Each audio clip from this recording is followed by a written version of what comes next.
Cet été, les apéros du jeudi reviennent au château du Grand Jardin à Joinville.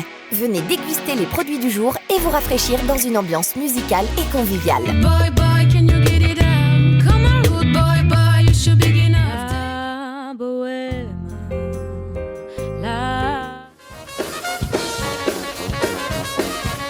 Et si vous réservez 48 heures à l'avance, obtenez un avantage sur votre soirée.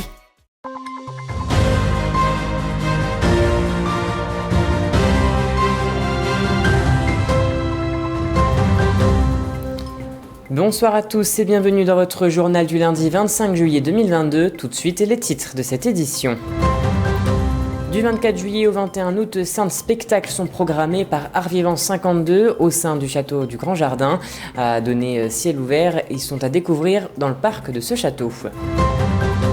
Ce vendredi soir, la première séance de ciné plein air des Portes de Meuse avait lieu et diverses animations étaient également proposées. Et voilà pour les titres. Le coup d'envoi pour les animations Un été au Grand Jardin à Joinville a été lancé hier du 24 juillet au 21 août. Des spectacles sont programmés par Art Vivant 52. Il s'agit de la 3e édition de cet événement qui ne cesse de conquérir le public haut-marnais, venu profiter d'un moment culturel dans un cadre historique. Un reportage de Manon de Fontis.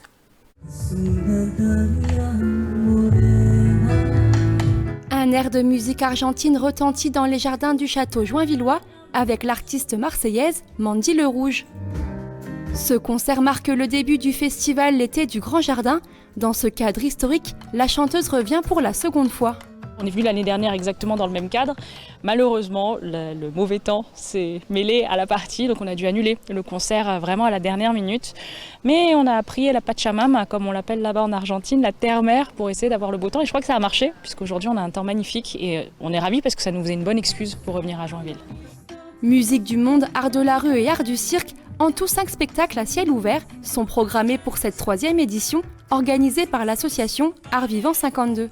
C'est important qu'on ait de la variété et à la fois dans la musique du monde. L'idée, c'est vraiment d'inviter les gens au voyage. Le voyage, il peut se faire par la musique, par la provenance de la musique. Il peut se faire aussi par le cirque. On invite tout le monde à venir dans ce cadre magnifique du château du Grand Jardin pour partager des moments de spectacle, de détente, de découverte. L'été du Grand Jardin se poursuivra chaque dimanche jusqu'au 21 août. La semaine prochaine, le trio de cascadeurs de la compagnie Bestia enchaîneront les acrobaties. Et passons à présent à l'image du jour. Un détachement de 4 sapeurs-pompiers de Haute-Marne est parti samedi 23 juillet pour renforcer le SDIS 25, service départemental d'incendie et de secours du Doubs, suite à un orage violent qui a fortement impacté des habitations du Haut-Doubs. Ils ont procédé au bâchage de plusieurs maisons dont les toitures sont totalement détruites par cet orage. Toute autre chose à présent, ce vendredi 22 juillet, une soirée cinéma en plein air a été organisée par la Codecom des Portes de Meuse en partenariat avec le Cravellor au programme musée numérique, casque de réalité virtuelle et projection de visioguide du patrimoine local. Un reportage d'Elja Jacobé. Ce vendredi soir, une soirée cinéma et animation avait lieu à l'île Henrigot. Au programme, casque de réalité virtuelle, musée numérique et projection du célèbre film Le Roi Lion, sorti en 2019. Cette soirée, née d'un partenariat de la Codecom des Portes de Meuse et le Cravellor, devait se dérouler en extérieur, offrant une réelle séance de cinéma en plein air.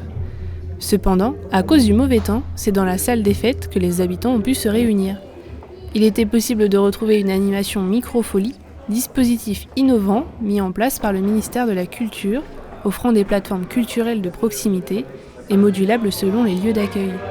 D'ailleurs, choisir l'île Henrigot était cohérent pour cet événement.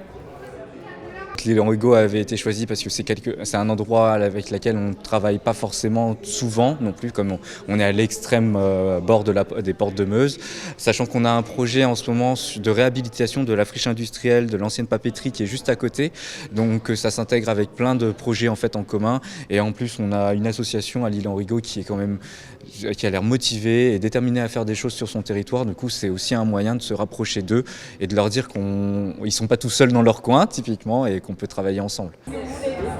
Pour se restaurer, c'est l'association La Lilloise qui tenait une buvette. Et pour les bénévoles, il était important d'être présent.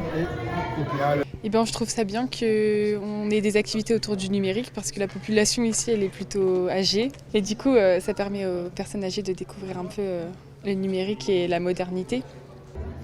Les habitants étaient au rendez-vous et pour eux l'événement était accessible et a permis de découvrir des facettes du numérique encore méconnues. Ça me réconforte à dire que c'est un village où il fait bon vivre quand on présente des animations comme ça, quand on est en vacances ou qu'on ne peut pas partir. On peut se dire qu'un vendredi soir, on peut venir manger une crêpe et puis regarder un film en famille qui est plus accessible à tout le monde. Donc je trouve que c'est une très bonne chose. Là, j'étais en train de regarder avec les tablettes, voilà. Casque de réalité virtuelle, je veux bien parce que je découvre, voilà. Et puis, le Roi Lion, j'ai pas de petits-enfants ce soir, c'est bien dommage. Mais c'est bien parce que cette manifestation-là, elle peut s'adresser à tout public. C'est ça qui est intéressant. Et pour les plus jeunes aussi, c'était l'occasion de tester de nouvelles pratiques. Je savais pas que déjà il y avait des casques VR, mais donc du coup quand je les ai vus, je voulais en faire.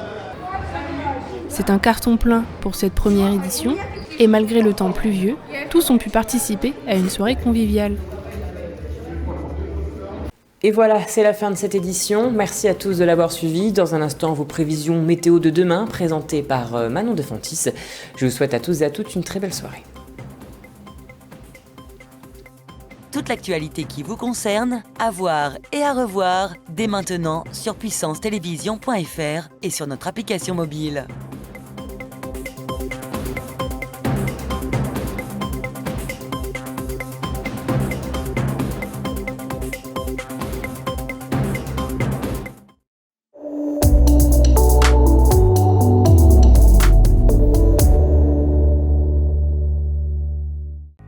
Bonsoir à tous et bienvenue dans votre bulletin météo. On commence tout de suite avec 13 degrés de minimale à Rennes. Pour les maximales, elles seront de 32 degrés à Bastia. À présent, pour nos départements, les minimales seront de 13 degrés à Langres et Bar-le-Duc. Pour l'après-midi, les maximales seront de 26 degrés, toujours à Langres. Mardi 26 juillet, nous fêtons les ânes et le soleil se couche à 21h37. C'est la fin de votre bulletin météo. Passez une très bonne soirée avec Puissance Télévision.